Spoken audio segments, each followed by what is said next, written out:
Hello guys, नमस्कार। आपका स्वागत अपने यूट्यूब चैनल गणेश जी के क्वेश्चन पर। तो आज हम बात करने वाले हैं वैदिक सभ्यता की। तो अभी तक आपने वीडियो को लाइक नहीं किया तो लाइक करें और चैनल को सब्सक्राइब करना ना भूलें।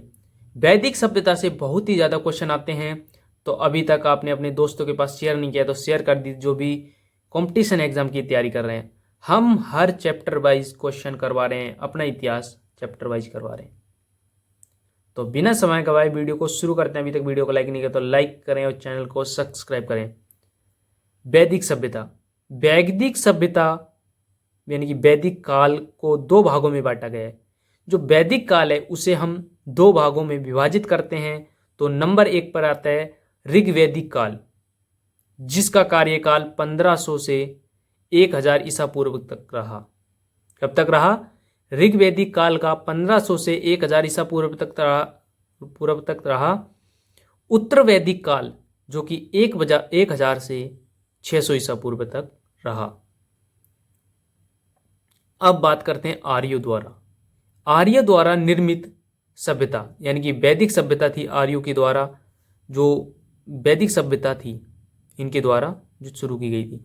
आर्यों का शब्द अर्थ यानी कि जो आर्यों का जो शब्द है, आर्यों का जो अर्थ है वो क्या है?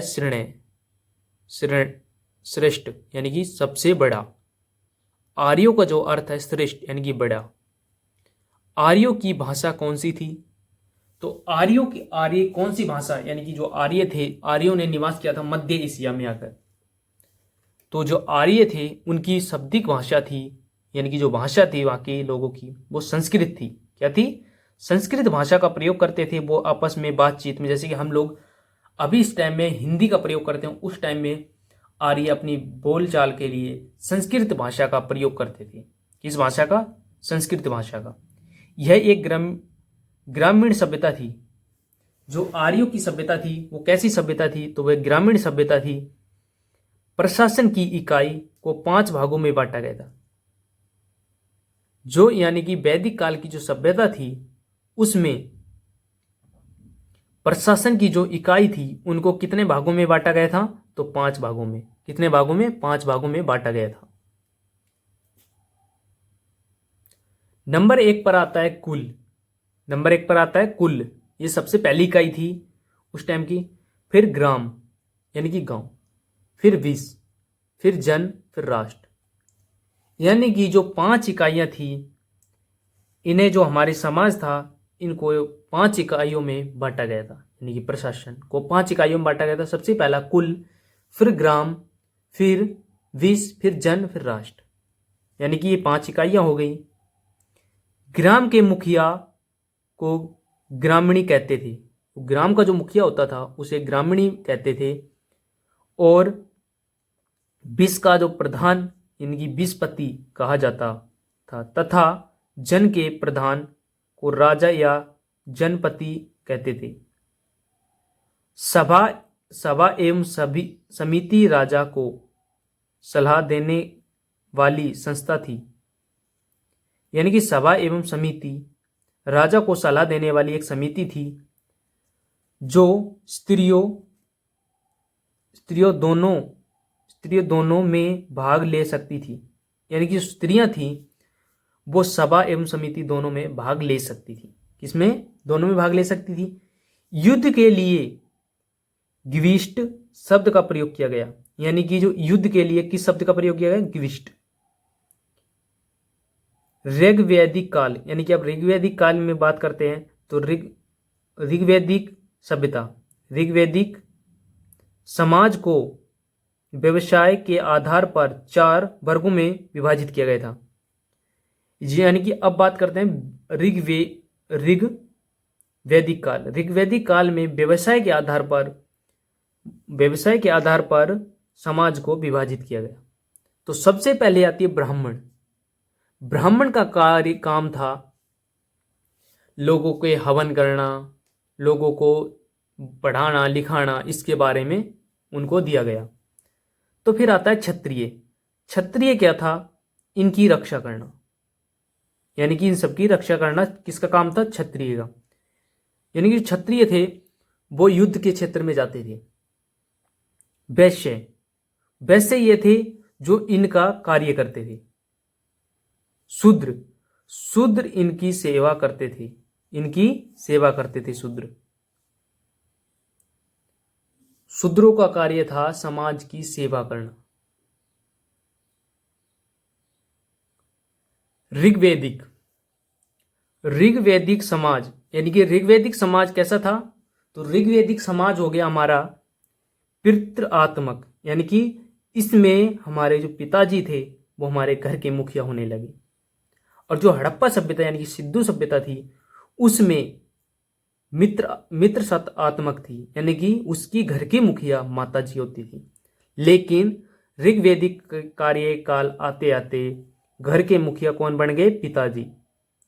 आपसे क्वेश्चन पूछा जाएगा कि कौन से काल में घर के मुखिया पिताजी बने? तो आएगा ऋग्वैदिक काल। इस काल में हमारे घर के मुखिया पिताजी बनने लगे। समाज की सबसे छोटी इकाई परिवार या कुल थी। समाज की जो प्रजा थी, वो समाज था, उसे कितने कालों में कितने भागों में विभाजित किया गया, यानी कितनी इकाइयों में विभाजित किया गया?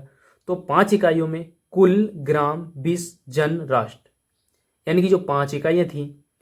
तो सबसे छोटी परिवार यानी कि कुल, कुल का अर्थ है परिवार, फिर परिवार के बाद ग्राम आता है, ग्राम के बाद विष, विष के बाद जन, फिर राष्ट्र यानी कि देश। तो कुल थी सबसे छोटी इकाई जिसका मुखिया पिता होते थे, यानी कि घर के पिता मुखिया होते थे। और उसे कुल्प या गृहपति कहते हैं, यानी कि जो पिताजी हैं उन्हें क्या कहते हैं? कुल्प यानी कि गृहपति भी कहा जाता है।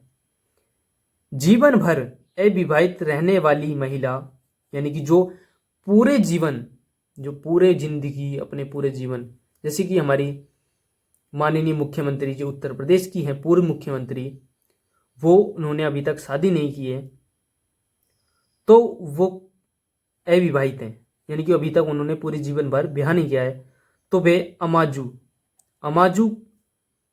अमाजू का कहा जाता है, यानी कि जो पूरे जीवन भर ब्याह नहीं करती हैं तो उन्हें अमाजू कहा जाता है। क्या कहा जाता है? अमाजू, जो पूरे जीवन भर। ये क्वेश्चन बहुत ही ज्यादा इंपॉर्टेंट पूछे जाते हैं, अपनी कॉपी किताब लेकर बैठा करो, देखने से कुछ नहीं होता। आर्यों का प्रिय पेय पदार्थ, यानी कि जो आर्य लोग थे उनका, जैसे कि आज के जो वर्तमान के समय के जो लोग हैं वो पीने में सबसे ज्यादा दारू का प्रयोग करते हैं ज्यादातर लोग, लेकिन उस समय का पीने का पेय पदार्थ क्या था? तो वो था सोमरस। सोमरस वनस्पति के द्वारा बनाया जाता है, वनस्पति यानी वनस्पतियों से बनाया जाता था, यानी कि जड़ी बूटियां वगैरह इनसे बनाया जाता था, जो कि शरीर के लिए बहुत ही कम हानिकारक होता था। लेकिन आज के समय में लोग नशे में बर्बाद हो रहे हैं, अपने घरों को बर्बाद कर रहे हैं। दारू पीने से कम 2 परिवार बेकार होते हैं। एक तो जिस घर से उसकी शादी होती है, यानी कि जिस घर से अपनी ब्याह करके जो दुल्हन को लाता है, एक तो वो घर बेकार हो जाता है, एक खुद का घर बेकार हो जाता है। लेकिन आप सोच रहे हो वो घर कैसे बेकार होता है? वो घर ऐसे बेकार होता है, वो बेचारे टेंशन में रहते कि हमारी लड़की कैसी होगी और कैसे नहीं होगी। लेकिन इस घर में वो दारू नशे के लिए घर का सामान बेचने लग जाता है, इस प्रकार से बर्बाद होते हैं। फिर उसके बच्चे होते हैं, बच्चे भी देखते हैं हमारे पापा क्या कर रहे हैं, तो बच्चे भी उसी लाइन पे चले जाते हैं। तो सभी से हाथ जोड़कर निवेदन करता हूं, कृपया करके नशे से दूर रहा करो। तो चलते हैं क्वेश्चन की तरफ। फिर पेय पदार्थ किससे बनाया जाता था? तो पेय पदार्थ सोमरस, यानी कि जिसे सोमरस कहा जाता है, यह कि वनस्पतियों से बनाया जाता है। किससे बनाया जाता था पेय पदार्थ? वनस्पति से। उपनिषदों की संख्या कितनी है? उपनिषदों की संख्या 108 है। कितनी है भाई? 108। उपनिषदों की संख्या 108 है। आर्यों का मुख्य व्यवसाय क्या था? जो आर्य लोग थे उनका मुख्य व्यवसाय क्या था? तो उनका व्यवसाय पशुपालन और कृषि। जो आर्य थे वो पशुपालन करते थे और कृषि करते थे। आर्यों का प्रिय पशु कौन सा था? जो आर्यों का प्रिय पशु कौन सा था? घोड़ा। आर्यों का प्रिय पशु कौन सा था? घोड़ा। और प्रिय देवता यानी कि जो आर्य लोग थे उनका प्रिय देवता जी थे वो इंद्रदेव थे। कौन थे? इंद्रदेव।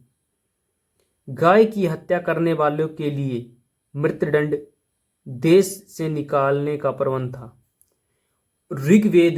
ऋग्वेद काल में, उस काल के अंदर जब कोई भी गाय की हत्या कर देता था, यानी कि गाय की हत्या कर देता था, उस समय के अंदर जो भी गाय की हत्या कर देता था उसे या तो मृत्युदंड यानी कि फांसी की सजा मिलती थी या फिर देश से निकाल दिया जाता था। समझे? लेकिन आज के टाइम में हमारी गायों के साथ कितना अत्याचार हो रहा है। पहले हर गाय घर घर में दो गाय, एक गाय मिला करती थी, लेकिन आज के समय में बहुत कम घर ऐसे हैं जिनके अंदर गाय आज भी पलती है, लेकिन रोडों पर बेचारी ज़्यादा भटक रही हैं। तो उस समय का जो मृत्यु दंड मिलता था या तो वो उसे फांसी की सजा या फिर देश से निकाल दिया जाता था। ये गाय मारने वालों की सजा थी। अब बात करते हैं ऋग्वेद में उल्लेखित सभी नदियों में जो सरस्वती थी वो सबसे पवित्र नदी मानी गई है। ऋग्वेद के अंदर सबसे पवित्र नदी का उल्लेख किया गया है तो वो सरस्वती नदी है। नेक्स्ट है उल्लेख एक बार तथा यमुना नदी का किया गया है। एक बार उल्लेख किस नदी का किया गया है? वो किया गया है यमुना नदी का। आपसे क्वेश्चन इस प्रकार पूछा जाएगा, ऋग्वेद की सबसे पवित्र नदी कौन सी है? तो सरस्वती नदी है। कौन सी है भाई? ऋग्वेद में सबसे पवित्र नदी किसको बताया गया है? सरस्वती नदी को। और महत्वपूर्ण तथा पवित्र माना जाता है। ऋग्वेद में गंगा नदी का उल्लेख एक बार है, यमुना नदी का उल्लेख 3 बार किया गया है।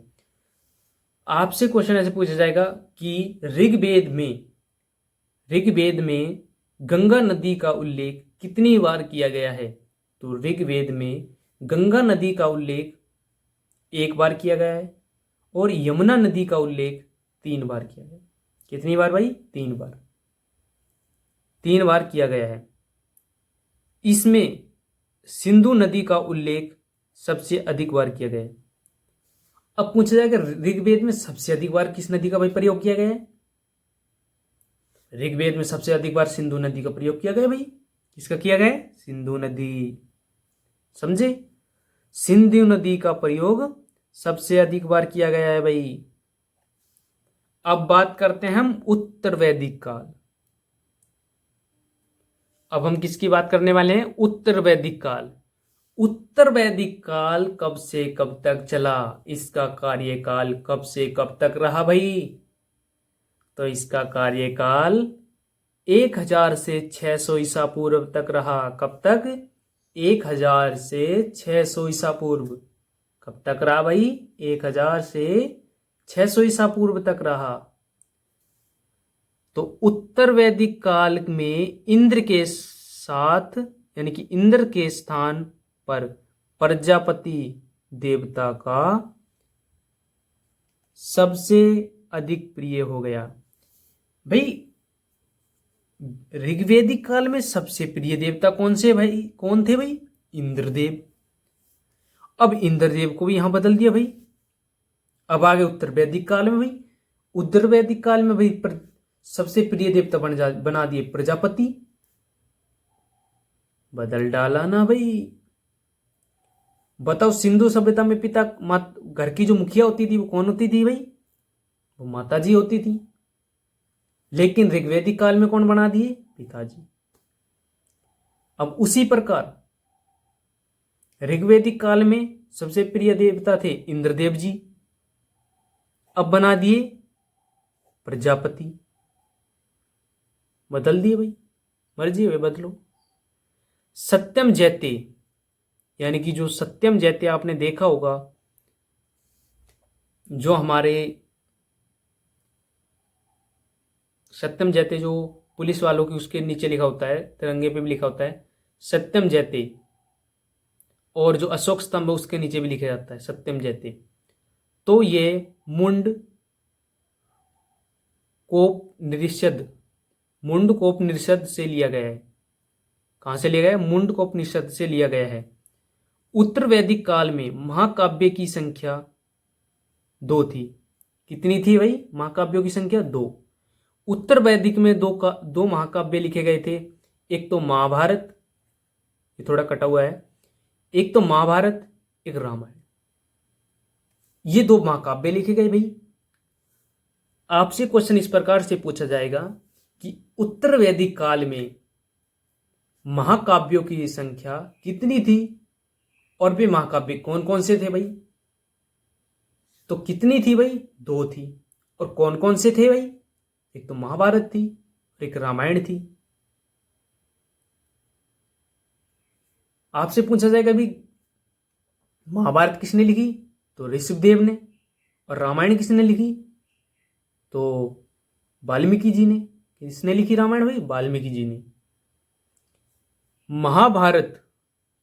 महाभारत का पुराना नाम क्या था? जय साहित्य। यानी कि महाभारत को अन्य किस नाम से जाना जाता है भाई? जय साहित्य। किस नाम से? जय साहित्य के नाम से। तो अभी तक आपने वीडियो को लाइक नहीं किया तो लाइक करें और चैनल को सब्सक्राइब करना ना भूलें। मिलते हैं नेक्स्ट वीडियो में।